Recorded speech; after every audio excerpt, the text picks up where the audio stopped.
Yeah, well, welcome everyone that's here and everyone remotely. My name is Cassandra Kirkpatrick, and I'm here to talk to everyone today about backyard chickens, what's involved financially, building a coop, what the bylaws are like. So just to kind of give you guys an idea so that if it is something you want to go into, that you can, you'll be really well informed. So yeah, I guess we'll get going. Yes. That's myself and our chicken Priscilla. That's my husband's chickens. So yes, backyard chickens, they all end up having names. They're like pets.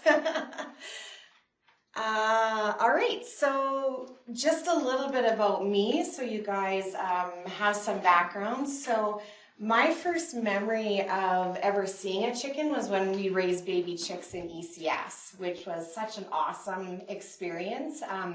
I wish the schools did more of it now, because I think, so many people, so many adults that I've taught this course to have never even held a chicken before. So does that ring true of anyone here?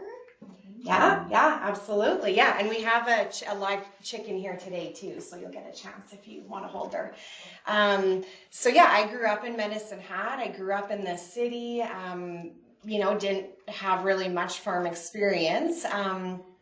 After going to university at the U of S, I kind of kept falling into these chicken jobs. It wasn't really something I set out to do, but I did different roles, with research, and this was all on commercial broiler farms that have, 80,000, 100,000 chickens, not 3 chickens, right? So this is a very different, very different world. So I live in High River with my husband, and a couple of years ago, the town of High River, on May 24th, actually 2015, 2016, they passed the third reading of their bylaw to allow people to keep urban chickens. Usually communities that want to keep urban chickens, they'll do a pilot project first. In High River, we just went right into it. We didn't have a pilot project. They just said, yeah, we're going to do this. So I convinced my husband to build what we called Cluckingham Palace for our girls. Very nice chicken coop. And as I've just been telling everyone here, we're actually on our way moving out to an acreage where we hope to have a lot more than just 3 chickens. So yeah, we really enjoy it, and yeah, they bring us a lot of entertainment. So is there a pointer? Oh yeah. Okay, so this is our coop here in High River, which we did leave behind. There was a lot of fighting that happened between the two of us over that. Yes, but the chicken coop did stay behind. And so, if you build a really fancy chicken coop, apparently it gets you on the front page of the news. It's pretty exciting stuff. So this is the front view of our coop. And then, one of the things I enjoy most about chickens is educating people about it, especially little kids. So I often dress up in a chicken suit, and I bring Dottie, and we go to preschools and talk to kids about agriculture and chickens and where eggs come from. And it's lots of fun. So that's me in a nutshell. I kind of like to just throw this up here. So society, if you're like, I really like chickens, they think you're a little bit crazy. Your chickens just see you as a food source. Your friends think you just sit there and talk with your chickens and dress them up all day and, I don't know, dye them colors, I guess. You tell people, it's great raising chickens, but the reality is you scoop a lot of poop. That's basically what you do. You basically clean up after them all the time. So, all right. So, if you guys are thinking about keeping chickens, probably different reasons why you're interested in it. A big thing for people is wanting to know more about how their food is produced. Consumers are having more and more questions, you know, what goes into your food. People want to kind of go back to being more connected with their food.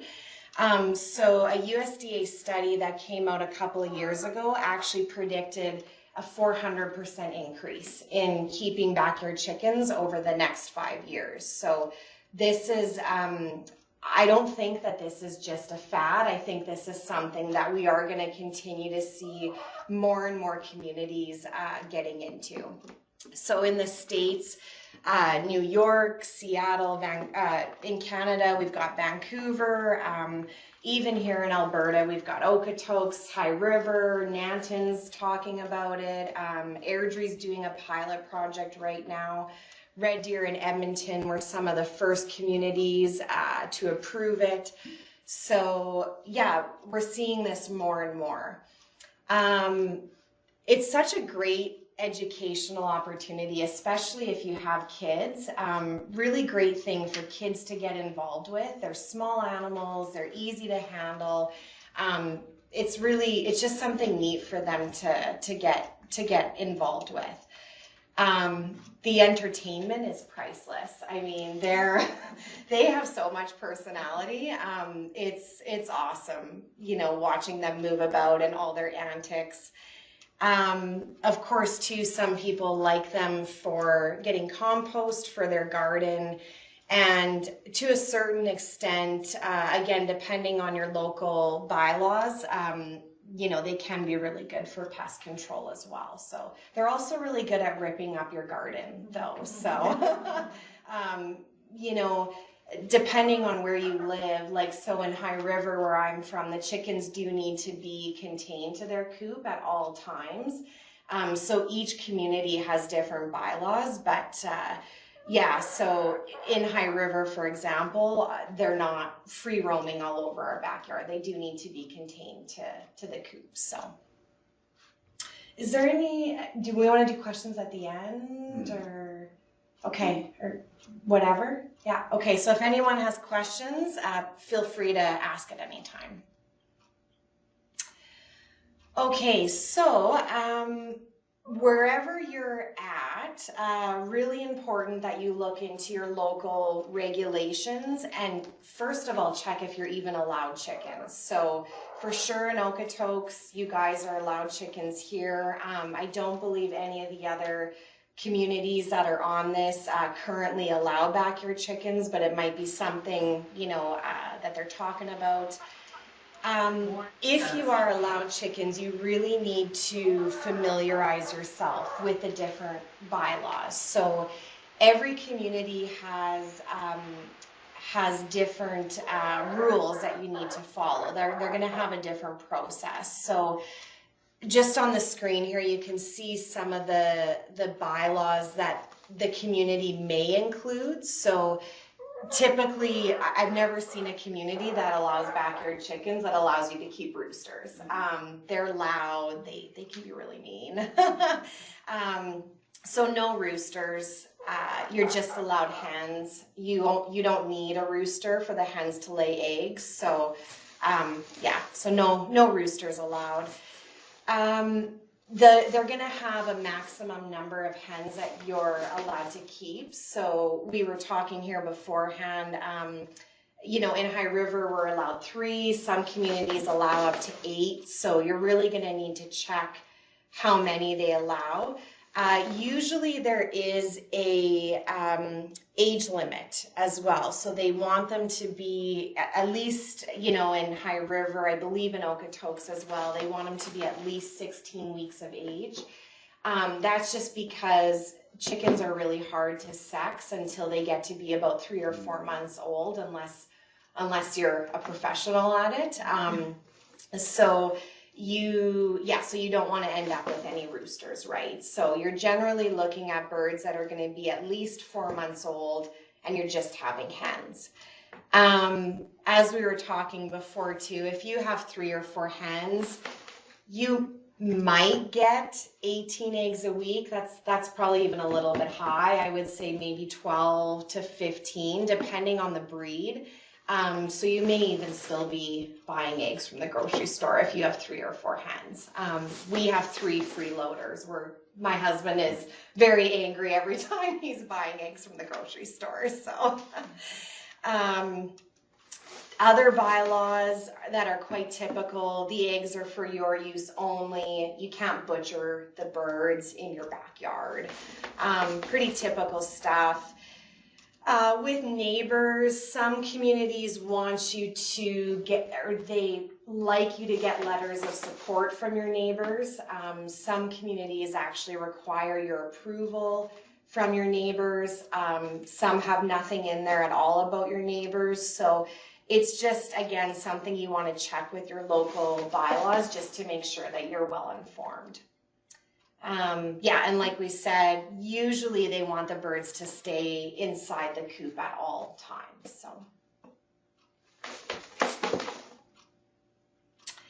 So if your community does allow backyard chickens, there is going to be a process that you're going to go through before you can keep them. So typical things, you know, they're going to have an annual license that you'll need to renew, just like your dog license.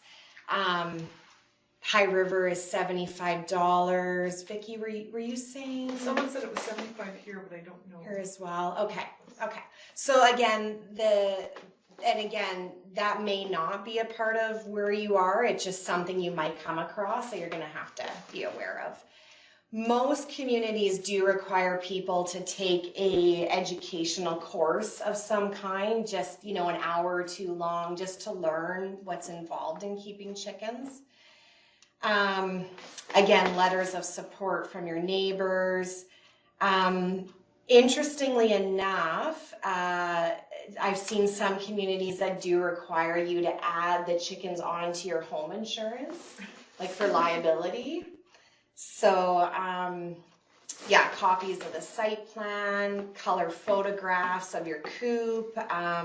You know, these are just different things that the community may require. But again, you'll want to talk to your local bylaw just to really get a good list of that. They'll be able to tell you what you need. Wherever you are in Alberta, no matter where you are going to be required to get a premises identification number. So this is through the Alberta government.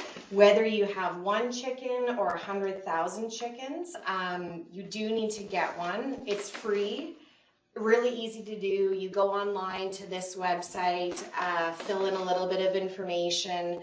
They will mail you a card. But there are a couple different reasons for this. Traceability is a big one. So if they have a chicken coop that has avian influenza within 20 kilometers of your chicken coop, they're going to notify you of that so that you know and you can make sure you're not letting everyone in town come running through your chicken coop, right? So really good for communication. Emergency purposes. So if flood is all we talk about in high rivers. So if you have a flood, fire, any natural disaster, they know who has animals, where they're located. So that's really important. Probably the biggest thing you guys are going to run into is if you're going to UFA, PV Mart, you're going to buy feed or any type of medication, they are going to ask for it. So you do need to have it. Super easy to do, but you do need to have it.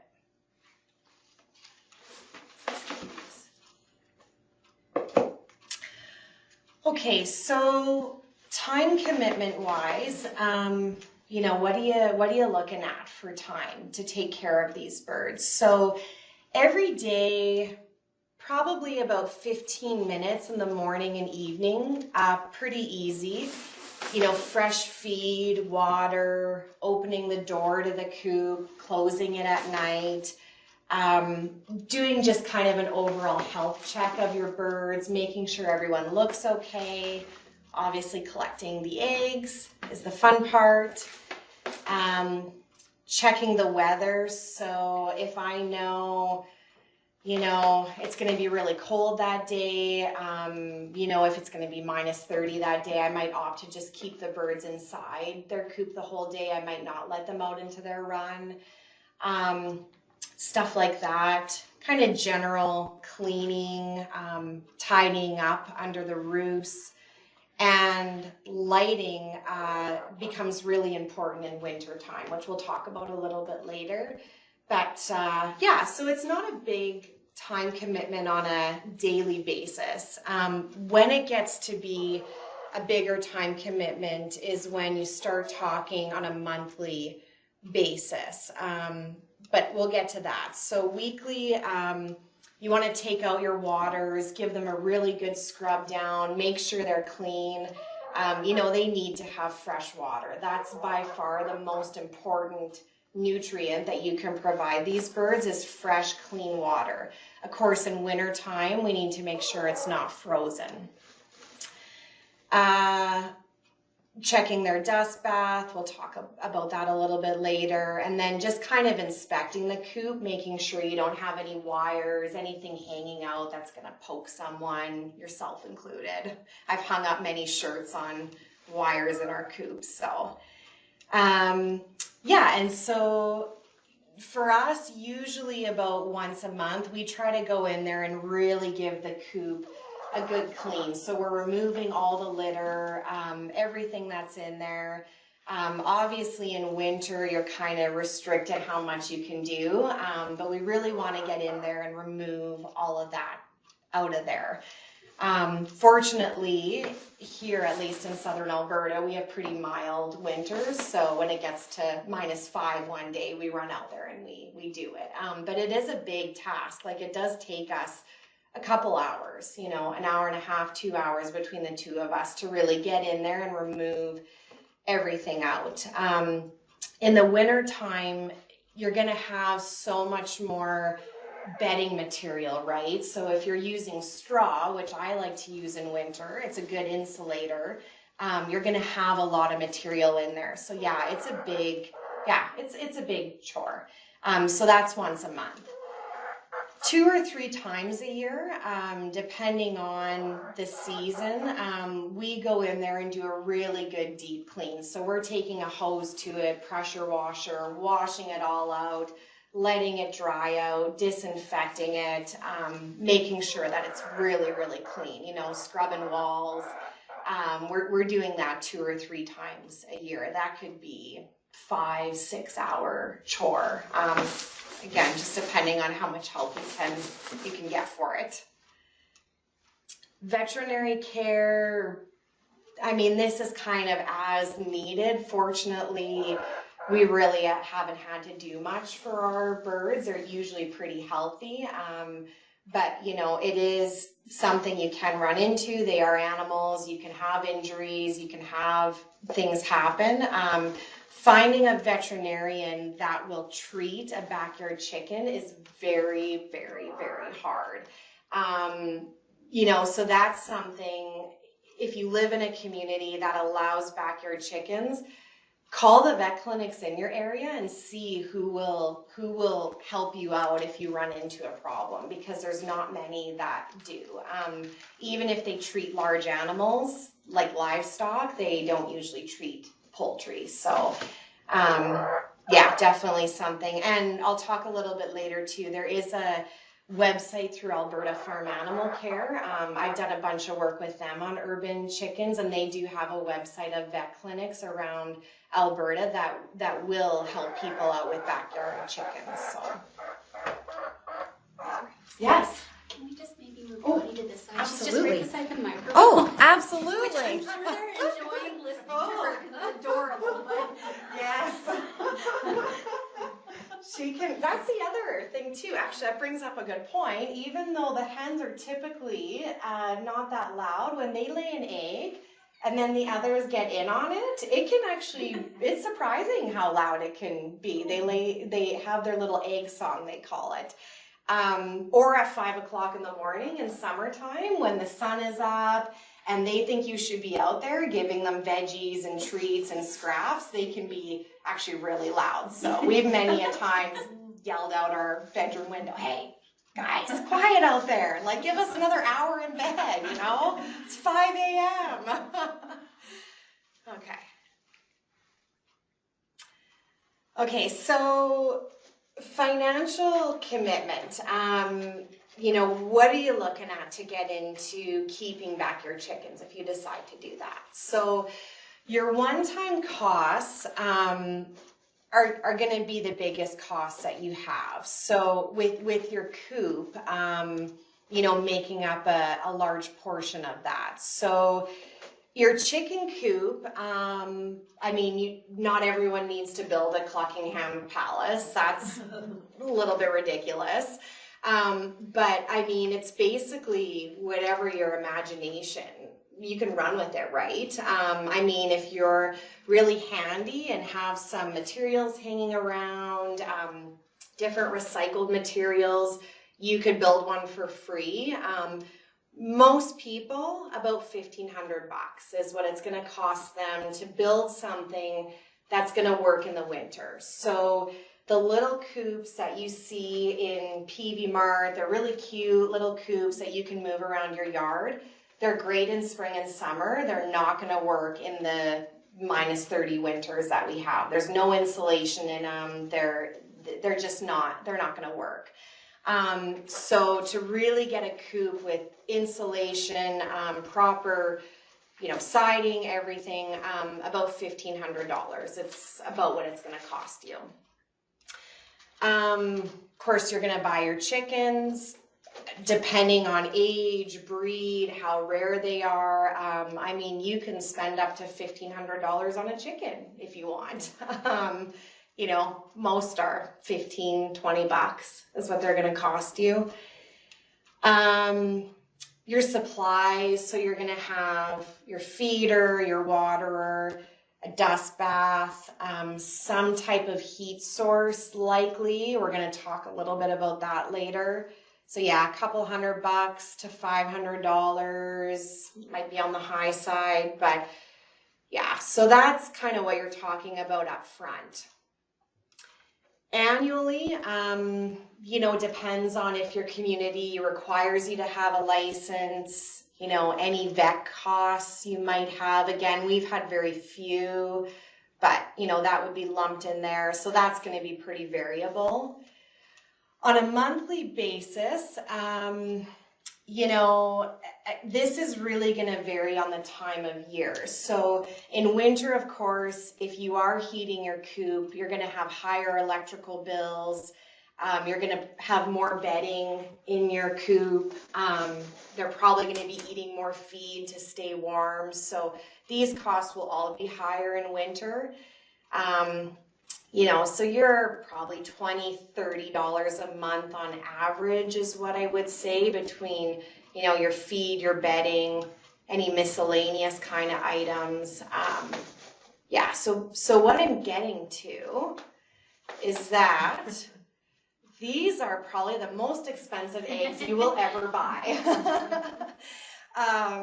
So I think it's just really important to go through this because, you know, are they worth it? I think they're worth it, but, you know, yeah, if you do the math on it and how many eggs that you get from them, if you're getting a dozen eggs a week over 4 weeks and you're spending $30 a month, it's, you know, yeah, they're pretty expensive eggs, but they taste great. So yeah, and I mean, you can't put a price on all the entertainment that they give you, but yeah, so that's kind of what you're looking at is probably $1,500, maybe $2,000 one-time costs, maybe about $100 annually, I would say, and then monthly, that's going to vary from, you know, $10 to $50, just depending on what month that you're in. So is there any questions about any of that from anyone?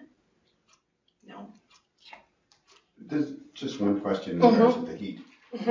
Because our coop that we've had, we just use a light bulb in the winter. Yeah, yeah. So that's sufficient yeah. heat. So, and heat is such a hotly debated topic. Some people like to provide heat, some people don't. It really depends on your coop, how well insulated it is, the types of the breed of birds that you have, and how many you have too. Like if you have a coop with 30 or 40 birds, which you guys probably did on the acreage, they give off a lot of body heat themselves, so they can huddle together and provide a lot of warmth that way. But the size of the coop. Yes, and the size of the coop's very important too, but 2 or 3 chickens, yeah, I mean, they're only putting off so much heat. So it really depends on a lot of things. But yeah, I'll talk a little bit later about what we use in our coop. It's very minimal, but we do give them a little something, yeah. Sorry about that. So building a permanent structure. My husband built our coop. He's a structural engineer, so yeah, Cluckingham Palace had everything. It doesn't need to be that fancy though, right? I mean, if you want to make it that fancy, that's great, but it can be very simple and plain. Like the birds, they don't care, right? I mean, it doesn't matter to them. The important things are the size of it. It needs to be warm and draft free, your ventilation, and where it's located. So some of these things, and we'll talk about this, size, location, are going to be determined by your local bylaws, right? So they're going to say, okay, the coop can only be this big. It needs to be this many meters from your neighbor's property. Those are the sorts of things that you're going to need to consider before you build your coop. Some communities will actually send someone out to look at your coop before you can ever put birds in it, just to make sure that everything looks good, it has everything that it needs. So with size, this is the inside of our coop. So when we lived here, we had live streaming cameras that we actually had on a website, so people could see chickens all the time. So we had one inside and outside the coop. But anyways, this is the inside of the coop. So our coop was 100 square feet. And we had about 60 square feet was in the run outside, and the rest of that was the inside of the coop. How many chickens? Sorry. 3. Okay. And a big rabbit. Yeah. So the chickens are going to appreciate as much space as possible. But again, this is where you're going to want to talk to your local bylaws and say, hey, how big can I build this? Now in Alberta, if it's over 100 square feet, you do need a building permit. So most of them are going to be under 100 square feet, right? So, but just check with your local bylaws and make sure that you're clear how big you can build your coop and your run before you start building.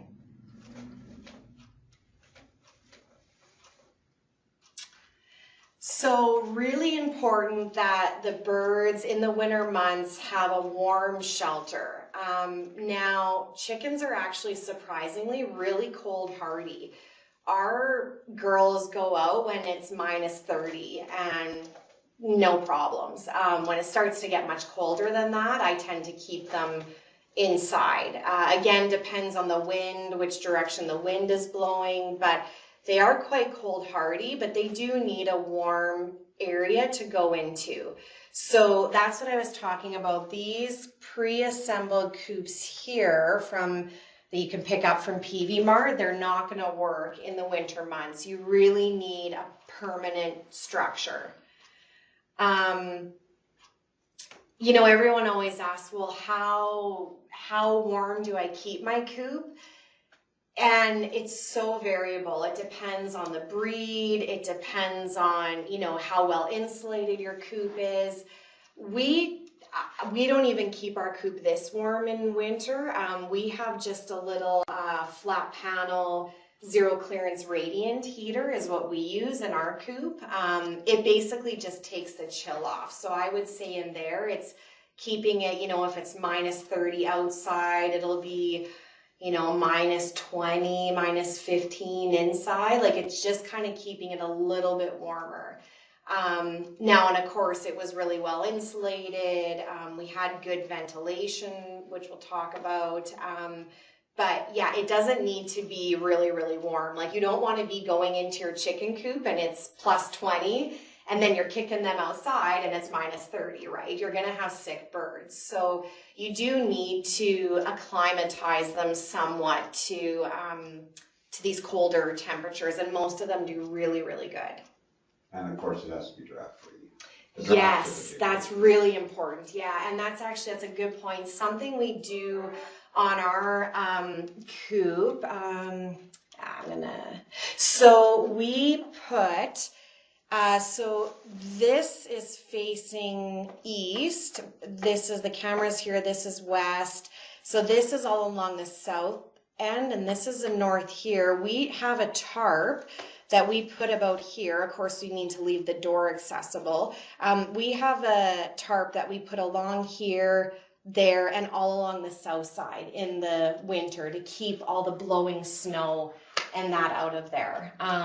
It also has a roof on the coop as well, because the one thing with chickens, they don't mind cold weather, but they won't go out and walk in snow. They hate walking out in snow.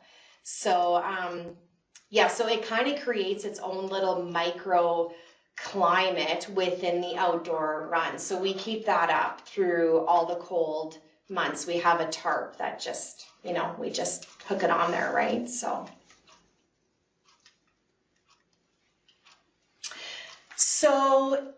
if you want to keep, you want to add some sort of electrical heat to your coop, first thing you need to do is check with your local bylaws. Some communities, there are a couple, they don't actually want people running power out to their chicken coop. Okay, so they don't want any type of heat source there. Now, a lot of them don't have an issue with it. I'm pretty sure Okotoks doesn't, but it's something just to consider. You do need to check with your local bylaws if they have any issues with you running a heat source into your coop. Avoid using a heat lamp at all costs. So they are a huge, huge fire risk. I really can't stress this enough. There have been so many coops, some right around here out in the country, that the whole chicken coop has gone up in flames from one of these heat lamps. A bird bumps into them. I mean, it's, it's not good. So, and really something like this, which you can pick up at PV Mart for 50, 55, 60 bucks, is really, $10 more than by the time you buy the heat lamp and the bulb for it, right? So, yeah, so this is what we use. It's radiant heat, uses very minimal energy, which is also nice because these heat lamps will cost you a fortune if you're running them all the time. So yeah, and the great thing is with these types of heaters, you can touch them, the birds can touch them. It's not going to start a fire. They're perfectly safe to touch. Yeah, and very energy efficient. So this is what you want to get. Avoid the heat lamps at all costs. If you don't use heat, a light bulb will work too. Light bulb. Yeah, that'll put off some heat. So when you go in, you can see. Yeah, absolutely. Yeah, yeah, and that's an important point too. And I think I do have a slide about it, but the birds do need 15 to 16 hours of daylight to stimulate them to continue to lay. So in the winter time, when our days get really short and we only have 8-9 hours of light, they're actually not getting enough light for them to continue to lay. So a lot of people, and it's a personal preference, and again, depends on your bylaws, but a lot of people will have a light bulb in there, even just on a timer, and they'll add a couple of hours of light, usually at the start of the day. to make sure that they're getting enough light so that they keep on laying, because otherwise during the winter you're really not going to get very many eggs. There's just not enough daylight for them. Okay.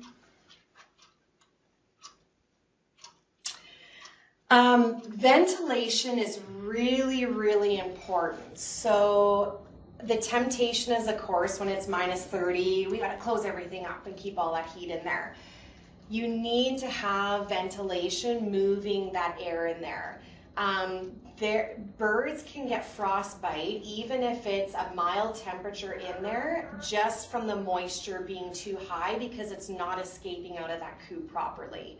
So you need to get that air moving. I mean, they let off ammonia. You need to have a healthy environment for these birds, and ventilation is a really key component of that.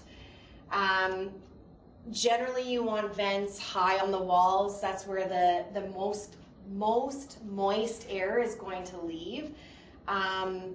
We did it. We had 2 vents on either side, and we had our coop like they were like bathroom vents that you could adjust them. So if you had a wind or rain coming in on one side, you could close it off on that side, but you still have the vents open on the other side to let that air move. So there's some different options. I mean, a window works too. Like, it doesn't need to be fancy, but you don't want to close everything up and keep it tight in there. It's not going to be good for the birds, and it's not going to be nice for you to go into either. So you need that air to keep moving.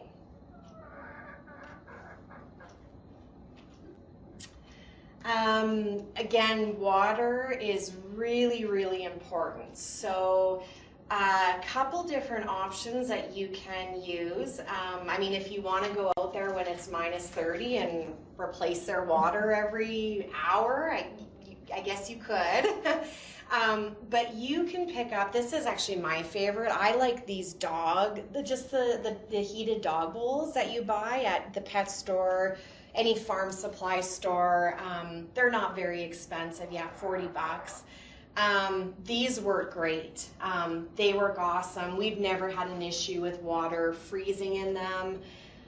The only downside to those is that sometimes, of course, the birds run through them and they poop in them, and they like to make a mess of everything. Something like this, we have this one as well. Something like this is nice. So it's a heated waterer. It's specifically for poultry. So basically the way that it's shaped up here, it prevents the birds from sitting on top of it and roosting on it and crapping in it. And then it has this small little tray, and you can actually lift that out. So if you do get straw bedding material, any fecal matter, anything like that, you can just lift that tray out and dump it all out and clean it. So this is great as well, but either option is fine, but you are going to need to plan in the winter how you are going to provide 24/7 water, well, especially during the day. At night they're roosting, but you need to have water available to them that's not frozen.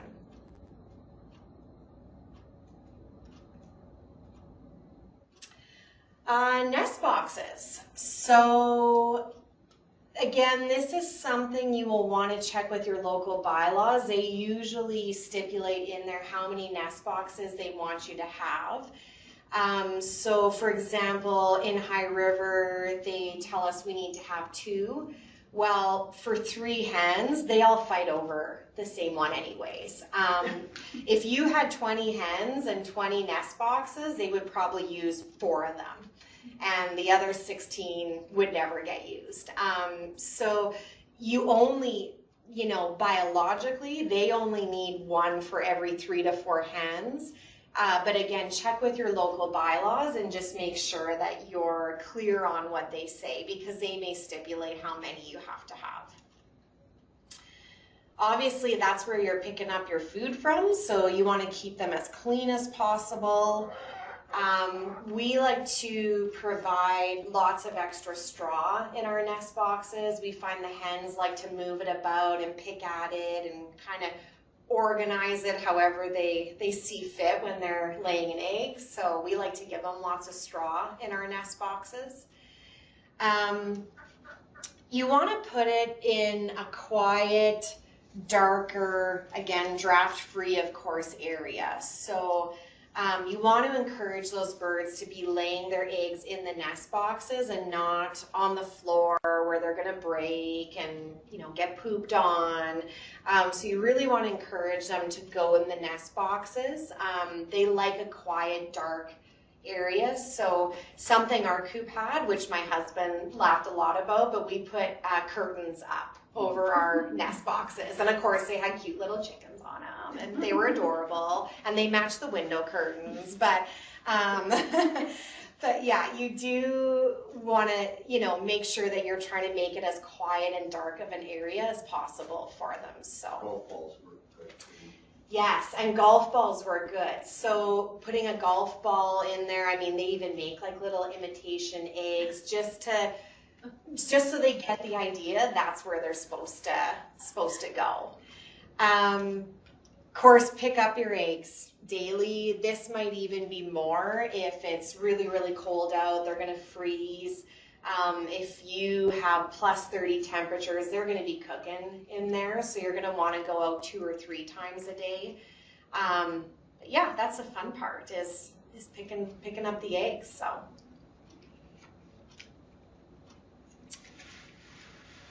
Purchasing feeds. So some people talk about making their own feed, formulating their own.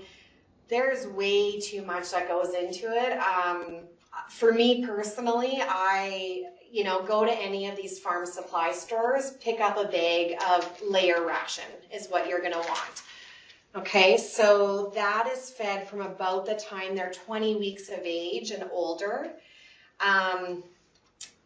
They come in bags. You can buy organic. You can buy, there's some options there depending on what you want. But you want a layer ration because it's high in calcium for their egg production. So that's why you need that. In addition to providing complete feed, which you want to provide to them at all times, you want to provide them grit and oyster shell. So the oyster shell is going to help with their eggshell strength, and the grit is just going to help them grind and digest that food properly because chickens don't have teeth. So you want to make sure that you're providing these. Now, if you lived out in the country and your birds are free ranging, you probably wouldn't have to worry about grit because they're going to pick up little pebbles and stones and different things as they're running around. But especially because your birds are likely going to be confined, I would just, they come in big bags. They'll last you an eternity with only, 3 or 4 chickens. So yeah, get a bag and, it's $10-15 for a bag and it'll last you forever. And you want to provide that free choice for the birds.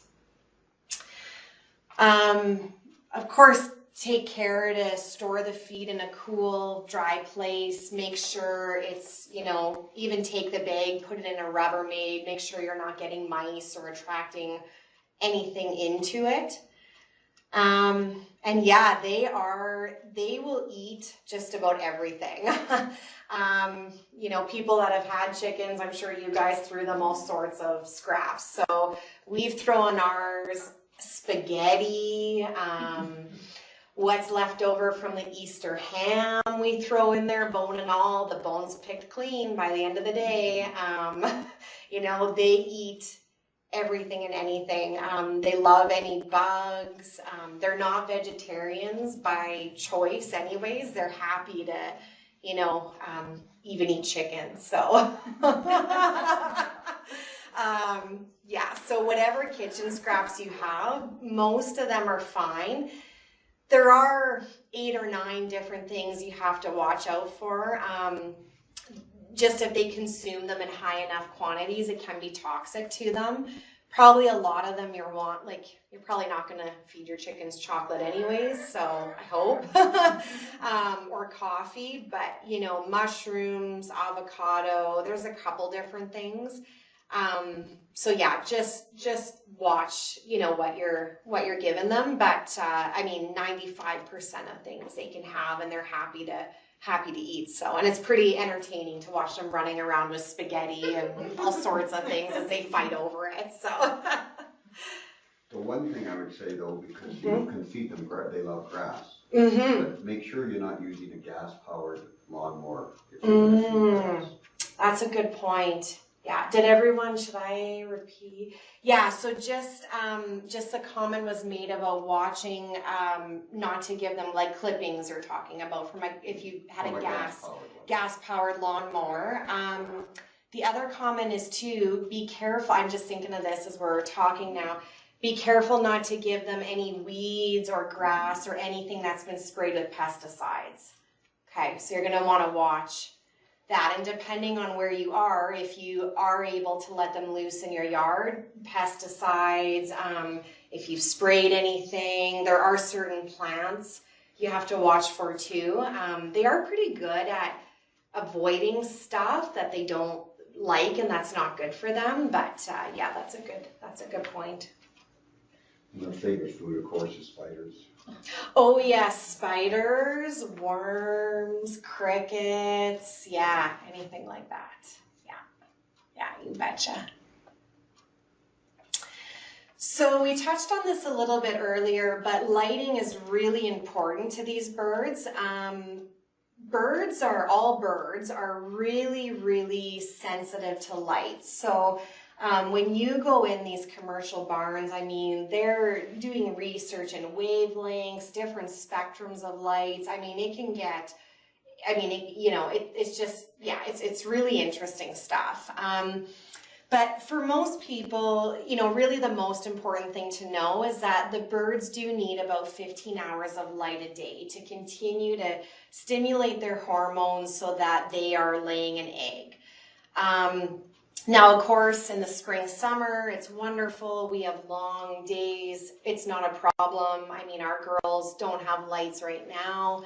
But in the fall, winter, when the days do get shorter, you might want to consider adding some supplemental lighting to your coop or not. Some people just like to let them naturally kind of have a breather, have a break over the winter. So that's your choice too. But it is an option. You can buy, of course, Cluckingham Palace had to have a fancy light bulb from Ontario that I had to talk with this guy about. And anyway, so you can get really fancy bulbs for chickens. Any LED bulb, waterproof, dustproof, dimmable is nice. 25 to 40 watts is going to be fine. So, yeah, it doesn't need to be anything fancy. The dimmable is nice if you do have it on a timer where you can control that. It's not the end of the world to turn the light on and turn it off, but because they are so sensitive to light, it's, the first few times you turn a light on when it's, 5 o'clock in the morning and it's pitch black in winter, they're going to be startled, right? So, if you have the option that it's on a timer and you have a dimmable light bulb, it's kind of nice. You can gradually, step it up to 100% intensity, right? So, but yeah, it's not the end of the world either way. And again, this is totally optional. Not everyone likes to worry about it, but it is something you can do. So this is one of our nest boxes here. You can see the curtains with the chickens. So lots of different options out there for litter.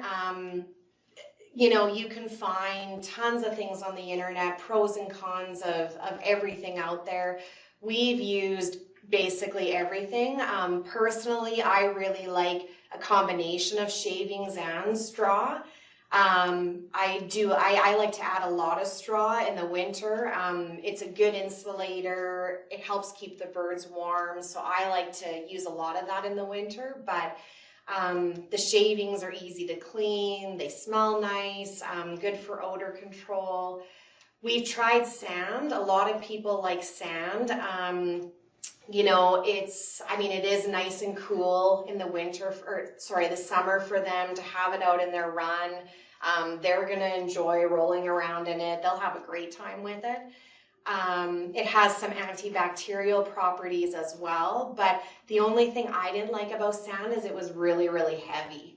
So it's heavy to haul it in there. It's heavy if you're scraping everything out and hauling it out of there. So I found it way too labor intensive, so I didn't like it, but combination of shavings and straw has worked really good for us. What it comes back to though is, you know, what's affordable, what's easy for you guys to purchase, you know, what's going to be absorbent for the birds, something that's not toxic, obviously. Those are the things that are really important. So shavings are really easy to get. If you go to PV Mart, you can buy the big, you know, little bricks of them for $10. Like, they're cheap. You know, you certainly don't want to be going to the pet store and buying a little itty bag like that, or else you'll be buying a lot of bags that'll add up very quickly.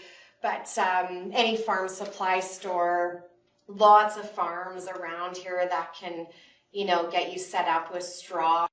There's even a girl, for those of us down around this area, out near Blackie, that does the little mini bales of straw. So they're, you know, teeny little bales like that. They work really great. They're $5 a piece.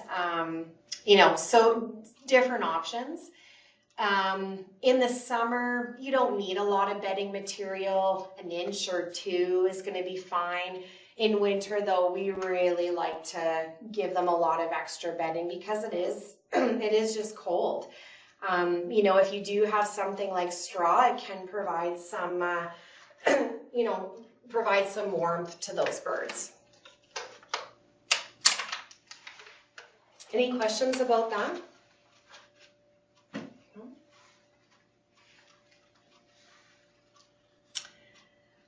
So this is our coop in the winter, and this was the amount of waste we took out of there in 1 month. So these bags, there's 4 or 5, probably 5 of them. These are the big contractor bags. Like, they're big. There's a lot. If you're doing 4 or 5 inches of bedding material, you have 100 square feet that you're doing it over, it's a lot. So this is another point that you're really going to want to check with your local bylaws and see what they want you to do for waste disposal, because obviously all of that did not fit into our household rollout garbage bin, right? You can't even fit one of those bags in there. So you're going to want to talk to the town. You know, you can look into composting it. That's something a lot of people are interested in. Some towns do stipulate how much waste you can hold onto on your property to use in compost. So, and then of course, right, this is in the middle of winter. So, you know, it's a lot to deal with. Your household garbage is probably going to be fine in spring and summer months, but winter you are going to have a lot of bedding material that you're cleaning out. Now for us around here, the landfill will actually take this all free of charge into their compost pile. So it won't cost you anything to haul it there, and they'll put it in their compost pile. That's an agreement that, you know, the towns have worked out with them for urban chickens. But everywhere you are, it's going to vary. So you need to look into it and just make sure you're familiar with what the rules are.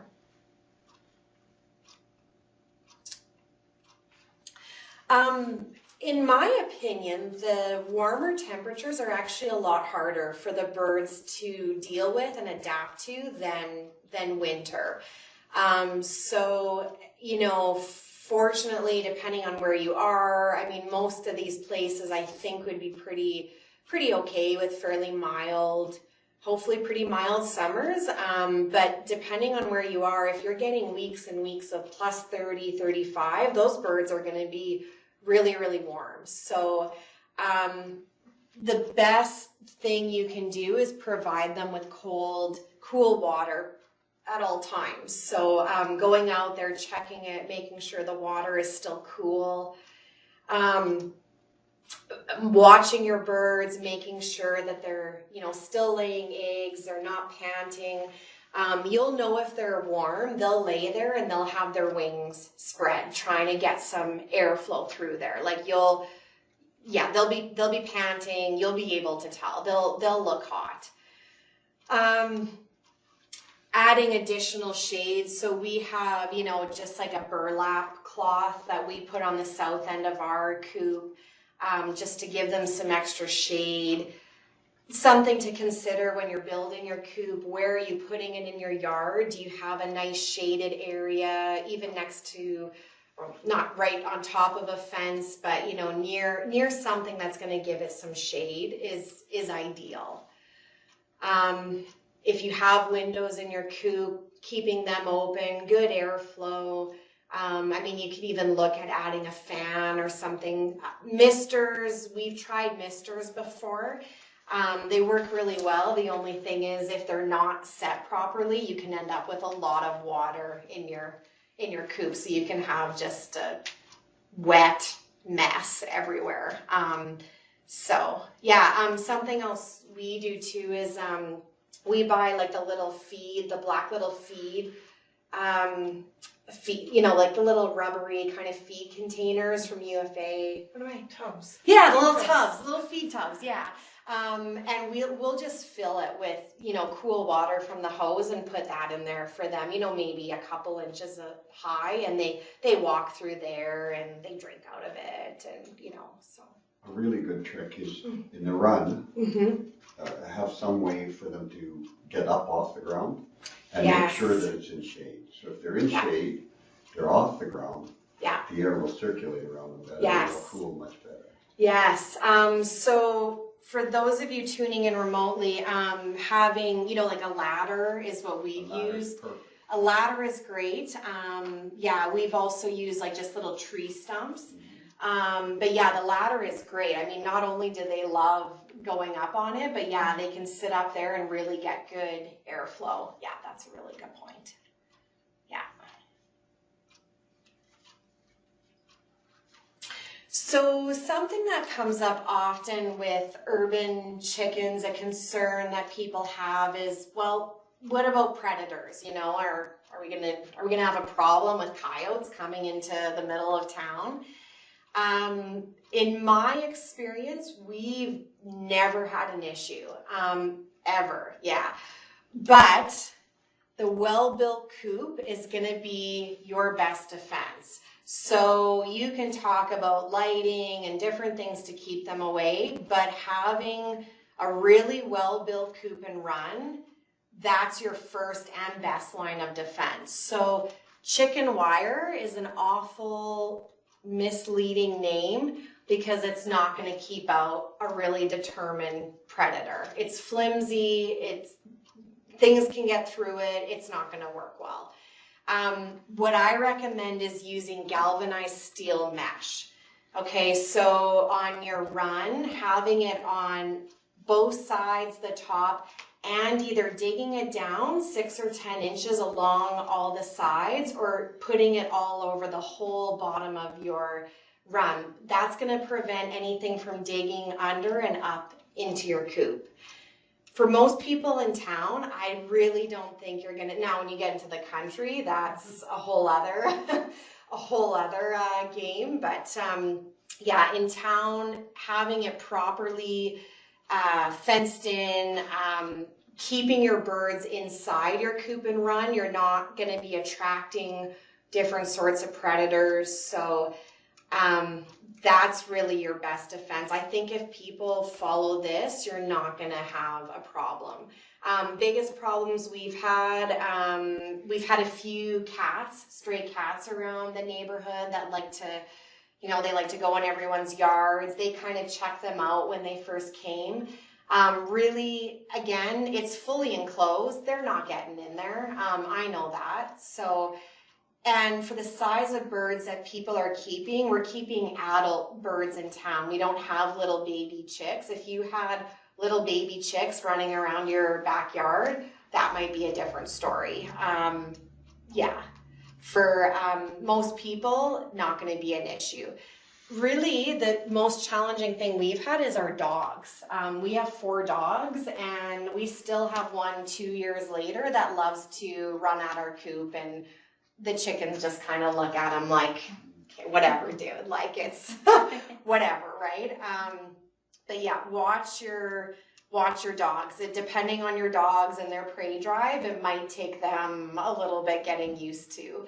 But again, if you have it with steel mesh and you're supervising them, and you're not going to have an issue. But that's the biggest challenge we've run into. Obviously, you don't want to attract any wild birds, any wildlife either. So any spilled feed, cleaning that up, storing it properly, keeping the pen clean and well kept. It's all pretty basic stuff, but that's going to go a long ways to discouraging anything to come around. That just one thing is when you go down to 6 inches, if you come out away from the run 6 inches, it stops everything. Nice, and yeah. I have lots of experience with losing them. Oh, I bet. As soon as I went out to 6 inches, Yeah. nothing ever, skunks, foxes, nothing ever. Really? Okay. We should talk after because I have some questions about it. Yeah. So just I'll just repeat that. So if you're building it, if you're not covering the entire floor, but you're building it 6 inches down, coming back out towards away from the coop is going to really discourage anything from digging and going under there. Just a question. Is it better for their feet or anything to use that option as opposed to covering the whole floor?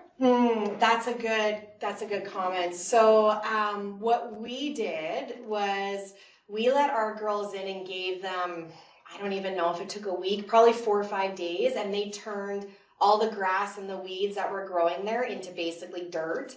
And then we covered it with the steel mesh, and then we put some sort of bedding over. Yeah, so we went, most of it by the time we moved out, a couple years later was gone, but we went and got, it was a mixture of kind of sand and gravel that we got from, one of the gravel pits around here, and we put maybe 2 or 3 inches along the whole run of our coop. Yeah, so because that's a good point, is you don't want anything that's going to hurt their feet, right, or that they'll get caught on. So yeah.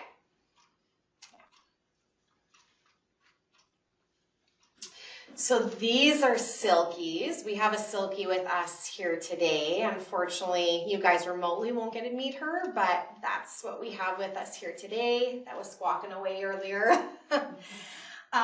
So there's over 200 different chicken breeds out there. There's so many options. To everything with little afros.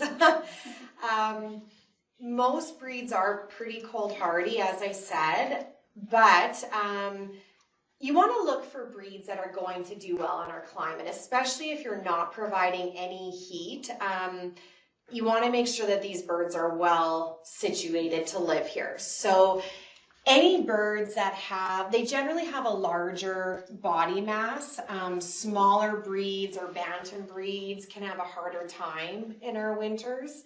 Doesn't mean that they can't do it. It just means you might want to really provide some sort of heat source for them. Birds with thicker feathering, small combs and wattles. So the comb, I don't know if I have a good picture here. And you can kind of see here. So the comb is this little fleshy red area on the top, and the wattles are on the bottom. This looks different on every bird. But the smaller they are, the less prone they are to frostbite. So looking for birds that have small combs and wattles, larger body mass, thick feathering, they should do fairly well here. Any breeds that originate in northern climates, there's several that there's tons and tons of options. And you can mix breeds too. So we have 3 hens, we have 3 different breeds. The only thing you need to watch for, if you get birds, 3 different breeds, and they're very different sizes, it can be interesting introducing them to each other. They tend to like to pick on the little guys, especially initially. So the first time we introduced Dottie to our other 2, it was a little bit scary. There was literally feathers flying. It was, it takes some work to introduce a new bird into your flock. But yeah, because they do have a very, you guys would know, they have a very defined pecking order. So yeah, they can be mean to one another. So you do want to be careful introducing a new bird if you're not getting 3 all from the same place that haven't already been together.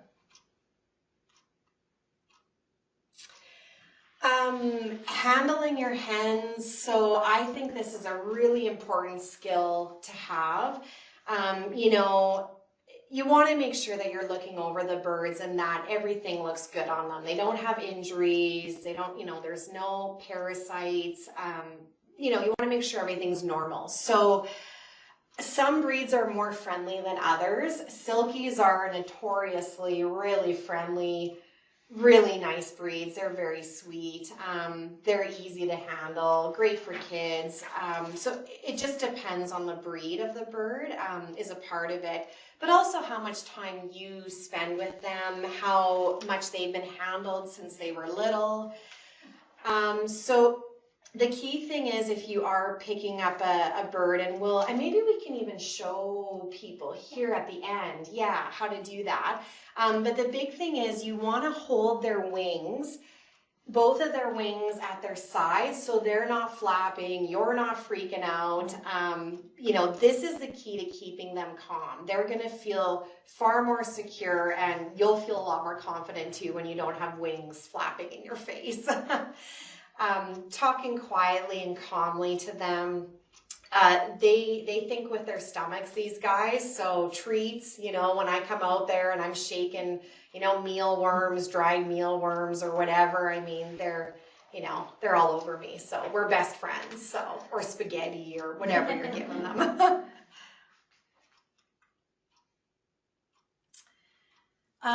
Food safety and handling. So I think it is worth mentioning, you are handling food.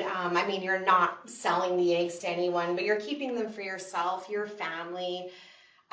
You want to make sure that everything you do is really clean. So washing your hands, before and after you handle your birds, anything as you're cooking. If you're getting eggs that are really cracked, they smell bad, if they're completely covered in poop, probably better just to throw them out. Clean eggs, you can keep them in your fridge. You can also keep them, on your counter. If it's a cool, dry place, that's fine too. If you do wash your eggs, and that's fine, but you do need to refrigerate them afterwards. So eggs have a protective coating around them called a bloom.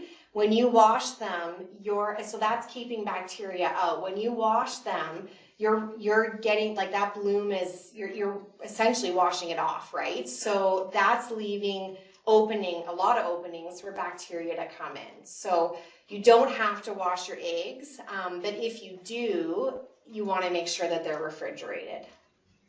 And then obviously cooking foods that have eggs properly to minimum temperature.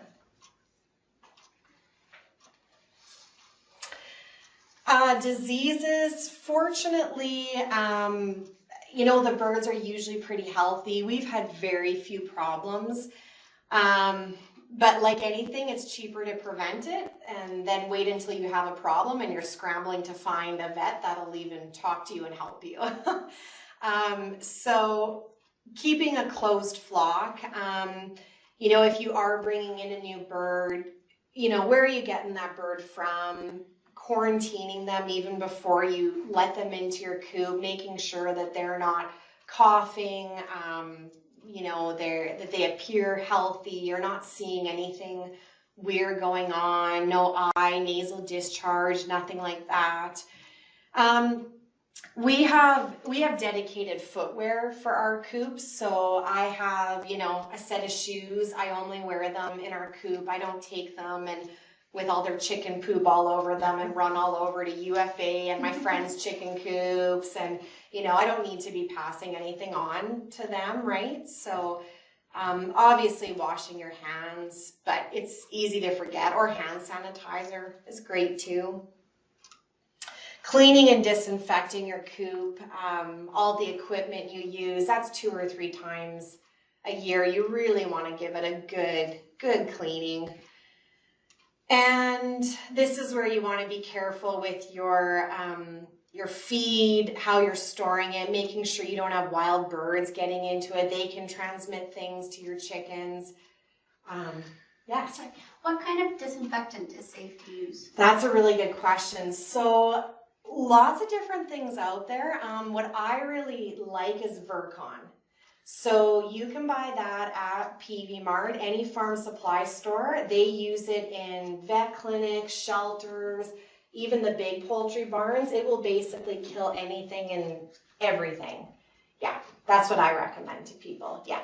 I mean, any really multi-purpose disinfectant is probably fine, but that's what I tell people to use. It's not that expensive. You buy it as a powder, mix it with water, it'll kill anything. So, yeah, you bet. Watching for signs of disease. So, obviously sudden death indicates there was a problem. We actually did have that before we got Dottie. We had a little Rhode Island red named Dixie who, we just went out to the coop one morning and she was dead. So, and found out it costs a lot of money to get a postmortem done on a chicken. Like several $100s is what some of the vet clinics quoted us. So,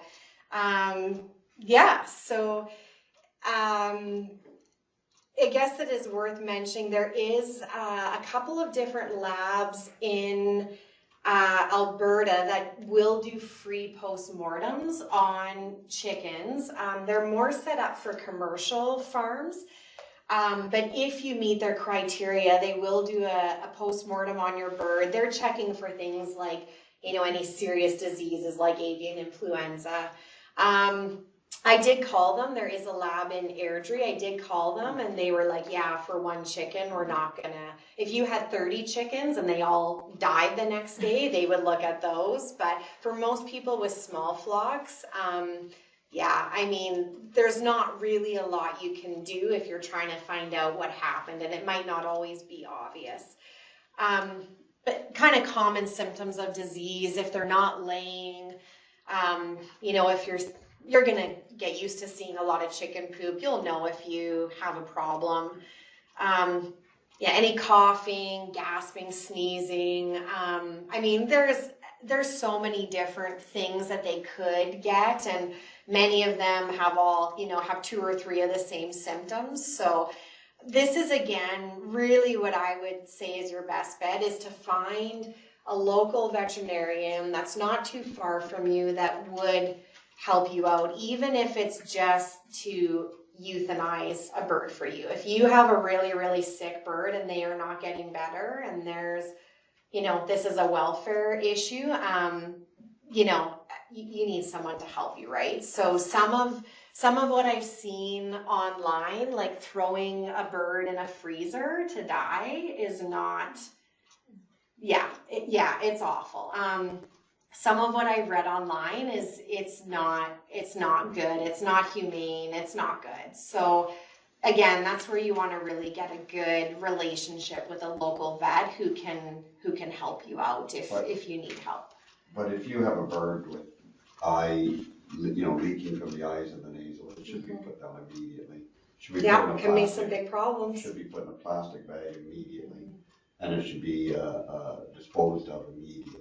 Yeah. And for $20 to infect wildlife, you can infect birds. You can, absolutely. You should put it down immediately. Yeah, and that's no matter how much you love it. Yeah. Yeah. Just bag it. Yeah. Immediately.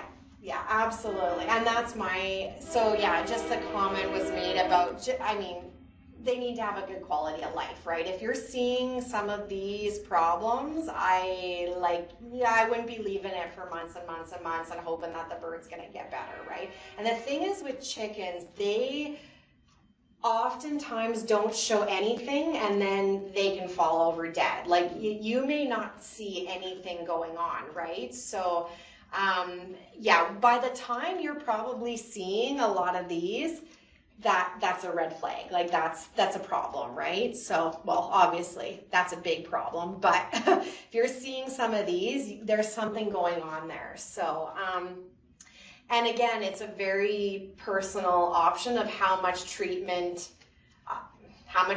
you do, right? Like it's totally up to you. But again, I would just encourage you to have a good relationship with a vet, to be able to say, hey, do you have any ideas?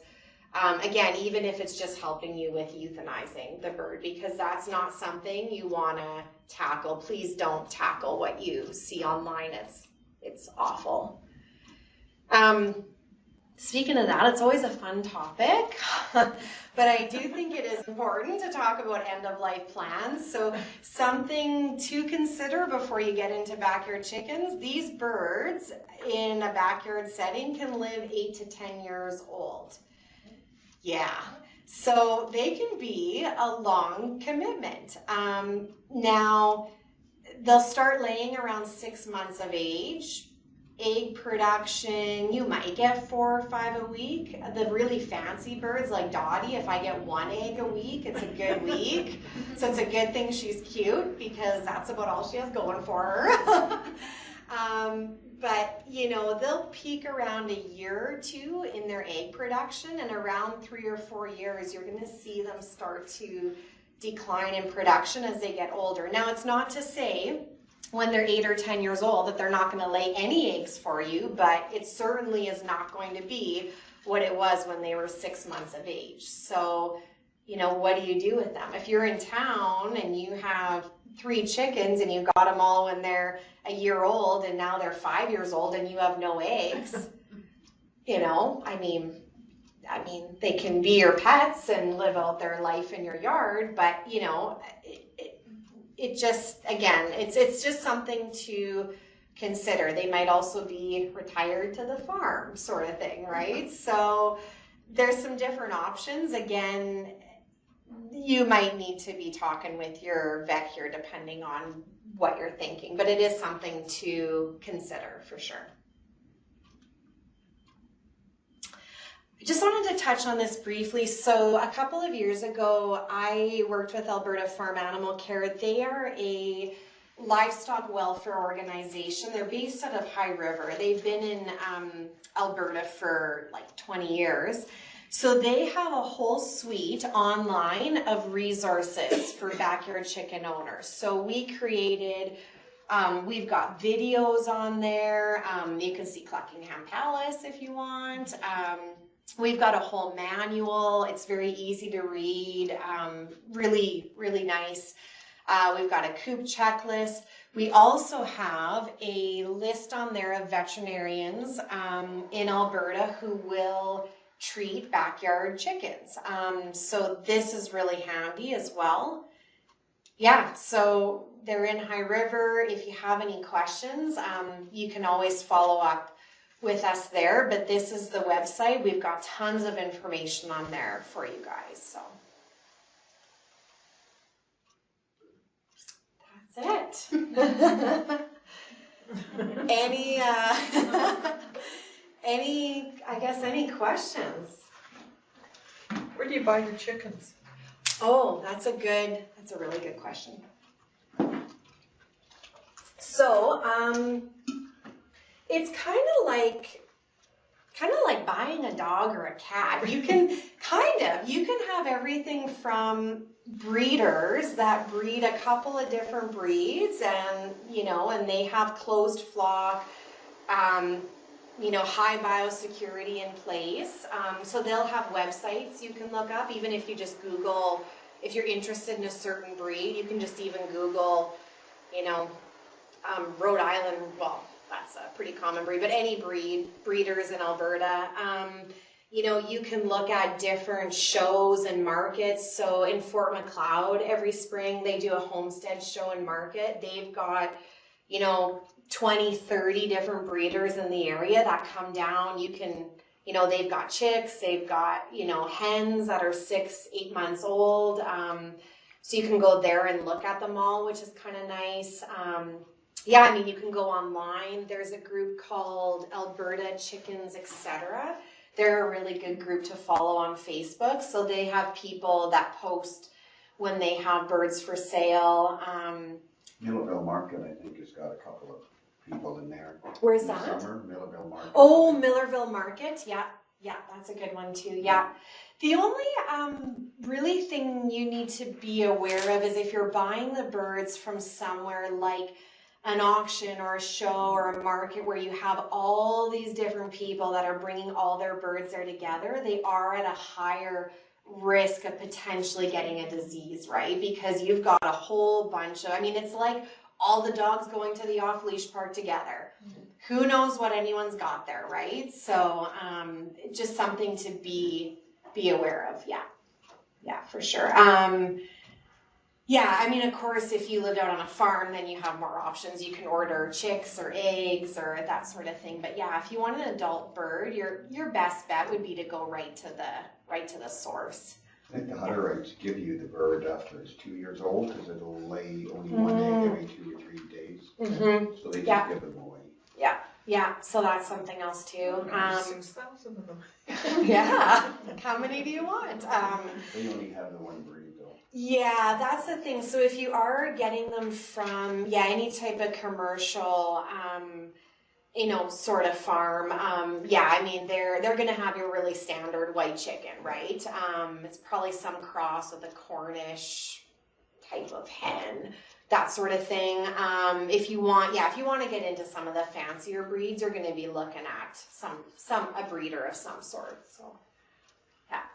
And does not Millerville have once a year they have a contest, a chicken, bunny rabbit type. Oh, the Millerville Don't Fair. they do in the fair, you can meet a lot of people there. Okay. Yeah.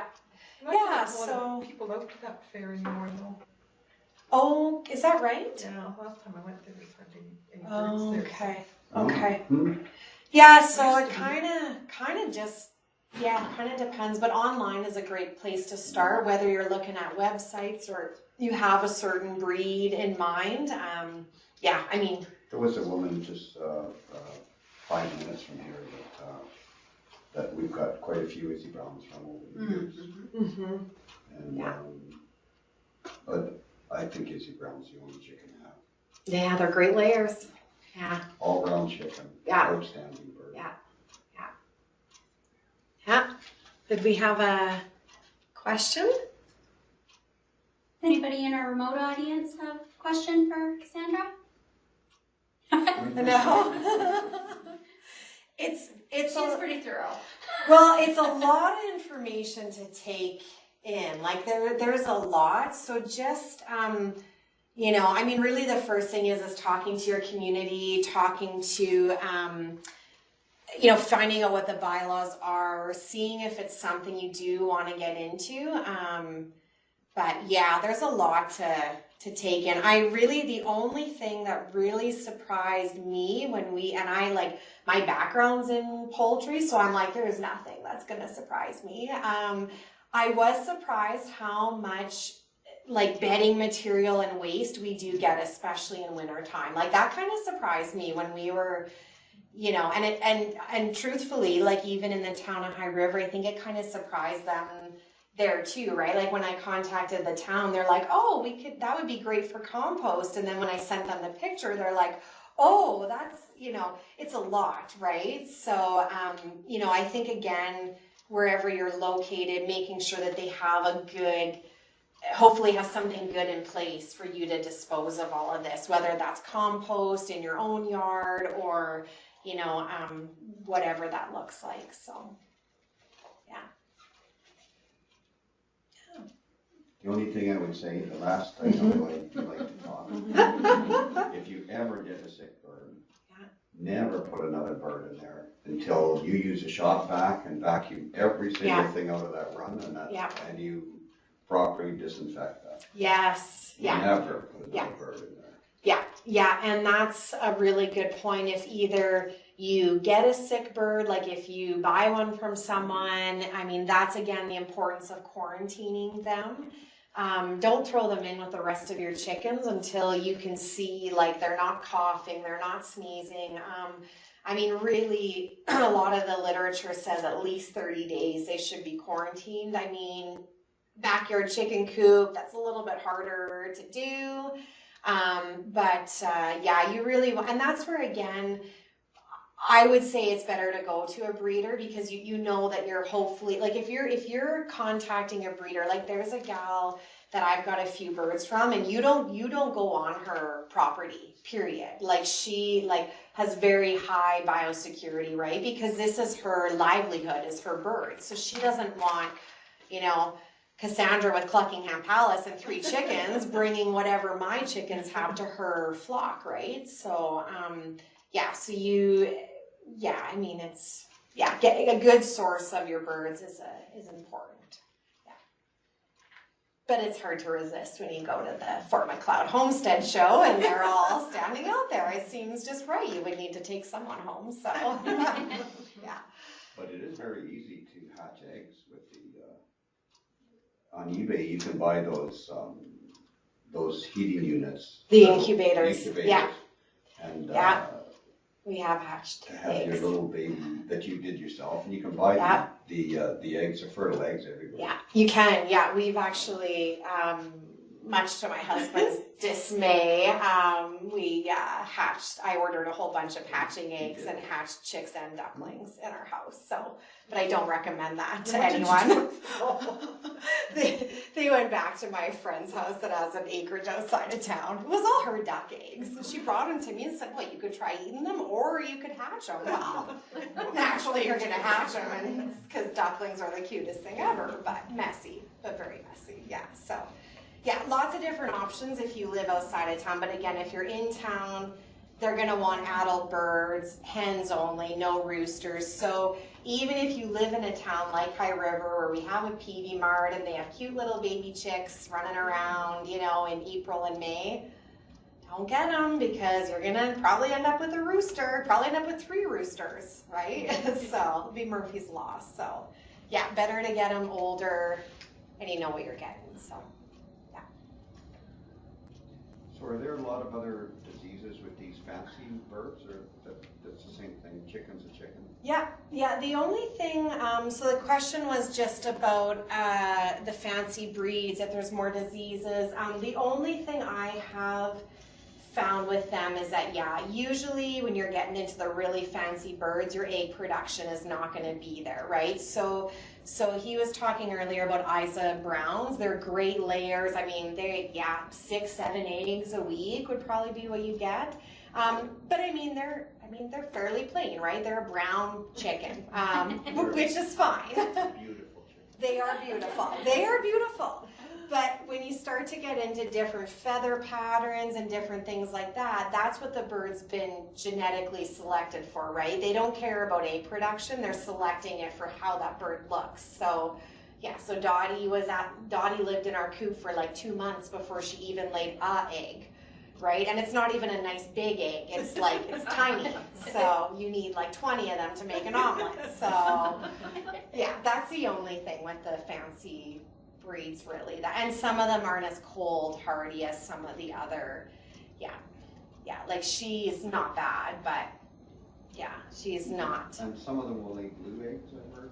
Yeah, so there are a couple of different breeds. An Americana is a really common one, so they lay a bluey green colored egg. So that's kind of the neat thing when you go into some fancy breeds, you can get some really cool colors. Like I really like the copper Morans. They do a really dark brown, really dark brown egg. So different breeds, and you can have fun with it. So Any other? Yeah, we'll bring. Do we want to? We'll keep. Okay, perfect. So, okay. So I'm just trying to think what's the easiest way here. So I'm gonna actually, can I let her out? She won't move very far. You gonna come out?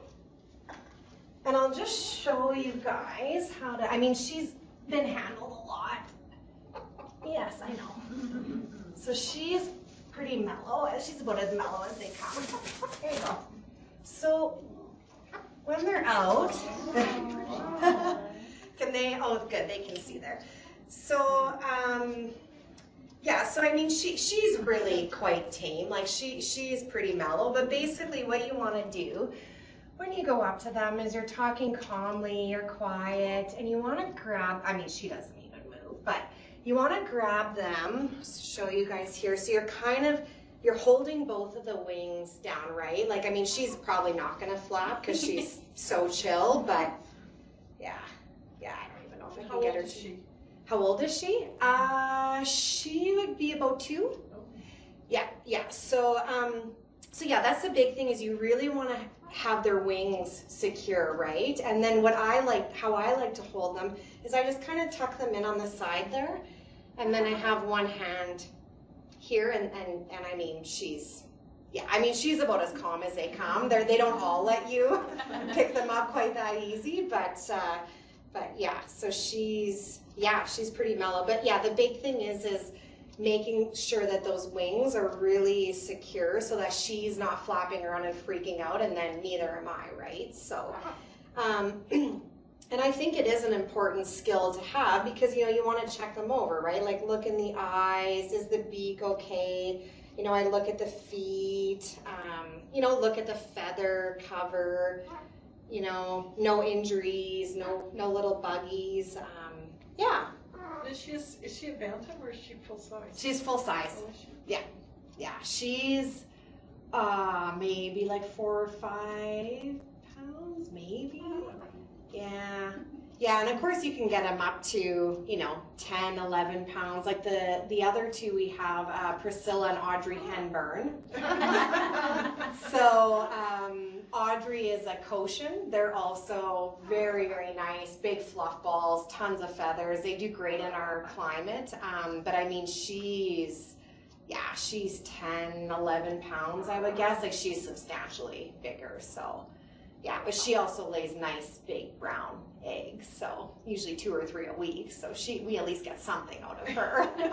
This one's kind of a freeloader, but yeah, so yeah, again, so you just, they're on the ground and they're kind of doing their thing, and you just want to, just kind of come at them and just, for most chickens are going to try to move away, so you want to be pretty quick. I mean, she's really easygoing, but. My friend's chickens had these jacket thingies on them. I don't know if that's because she had roosters, but they Like the saddles? No, it wasn't No? a saddle. It was like Oh. almost for protection because I don't know if the birds were attacking each other or if it was just because they had roosters, but they were Okay. for protection. Oh. You've never heard Protection of that? against what? Well, the roosters, I thought Oh, it was so the roosters. that would be a hen saddle. So was it like went across the back? Yeah, it looked like a little jacket. Like a little jacket, yeah. So I think we're thinking of the same She thing. had a different name for it. She didn't call it a saddle, but it was some Okay. kind of other weird Something name. different, okay. Yeah, because I mean, essentially what happens when you get roosters is they'll sometimes get a couple of favorite lady friends, and they can be a little bit rough with them, so they'll pull out feathers and stuff like that. So that's why they try to just protect them a little bit from the boys. So yeah. So fluffy. She is. She's very cute. Yes, she is very cute. And where did you get her from? I got her from a girl just south of High River. She's got 10 or 15 different breeds, and I contacted her. I wanted a silky, and of course you can get white silkies are really easy to find, but yeah, I wanted a little, I think they call it like gray blue. So yeah, I got her a year ago. So she's pretty easygoing. She's about as easy as it gets. So What yeah. color are her eggs? They are actually kind of a creamy white color. Yeah. So yeah, when we get them. It's not often. Yes. Yeah. Did anyone want to try holding? Yeah. Awesome. All right. Do we have, I guess, any other questions remotely? No. Yay.